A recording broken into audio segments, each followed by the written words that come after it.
The Libido Doctor is in. Hello and welcome. Today is January 1st, 2026, and it's going to be a great year.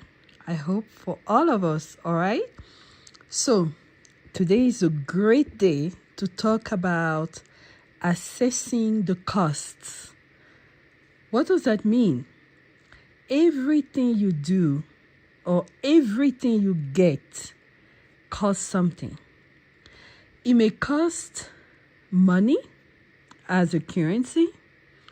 It may cost your energy. It may cost your goals. It may cost even your destiny. Okay? Why do I talk about it? I always talk to my children, like every day I send them a quote, or I always talk to them about something. I'm sure they're tired of me, but look, I can't help but, keep talking to them because that's the role of a mother. But I'm reminded of something that happened to me when I was a medical student. That was a long time ago. During the summer, because usually, I was a good student. So by the end of the year, I was done.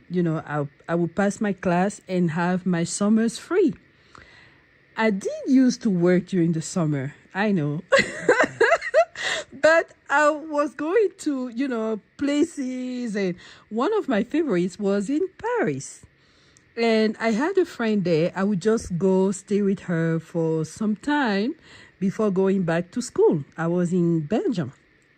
So one of those summers, she took me to one of her friends, just for a visit. And at her friend, we met the brother of her friend who happened to live in Belgium.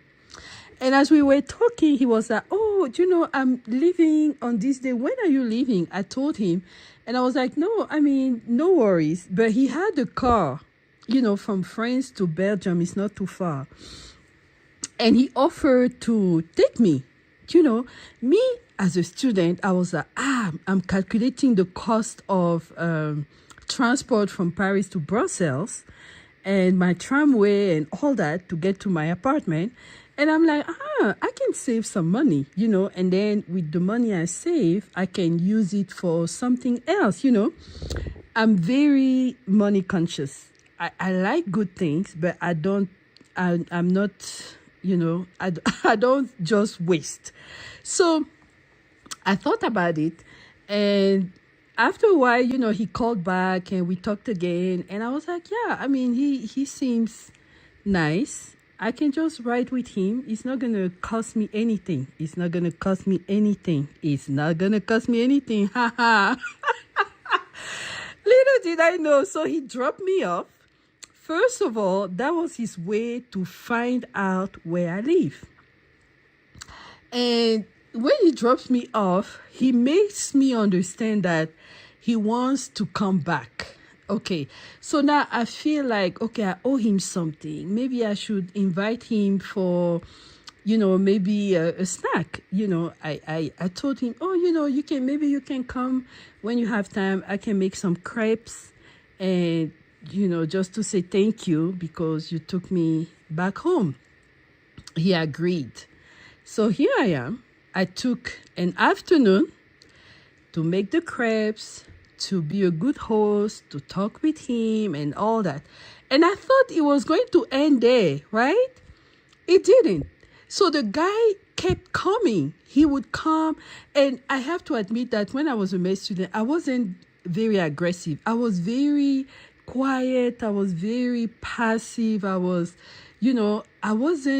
setting a lot of boundaries. The only boundary I had was I go to school, back home, school, back home, like, but this guy, he always found a way to, make himself come. And I had to cook because in my mind, that's how I grew up back home. People don't come to your house and you just stare at them. Then at some point, I had to gather courage when I discovered that the guy actually wanted me to be his girlfriend. And he was using all that to, position himself. But along the way, it cost me something. It cost me time. It cost me my groceries. Hey, I was a student. I had to manage. Okay. It cost me, something, right? So even though it appeared as if it was a nice situation, he was driving me back to Brussels, there was a hidden agenda.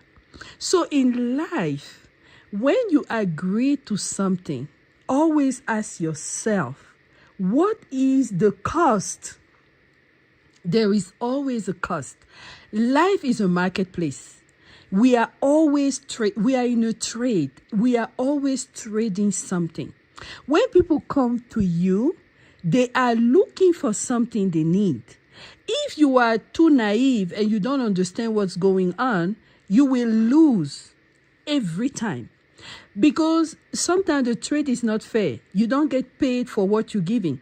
Sometimes people come to steal.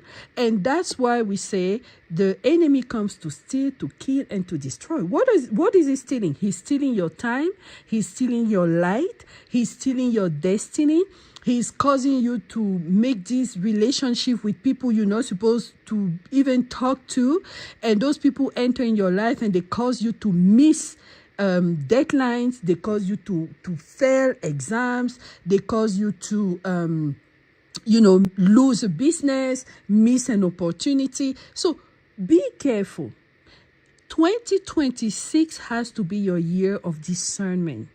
When people talk to you, discern what they are wanting, discern what they are trading, discern what you are giving, even if you are not aware that's what they want to take.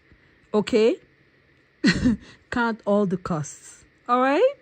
Well, this is going to be a great year, and we're going to have such a lot of fun just talking about life, spirituality, sexuality, of course, libido dog, health, just everything. Okay? Well, thank you so much for listening. I'll talk to you later. Bye.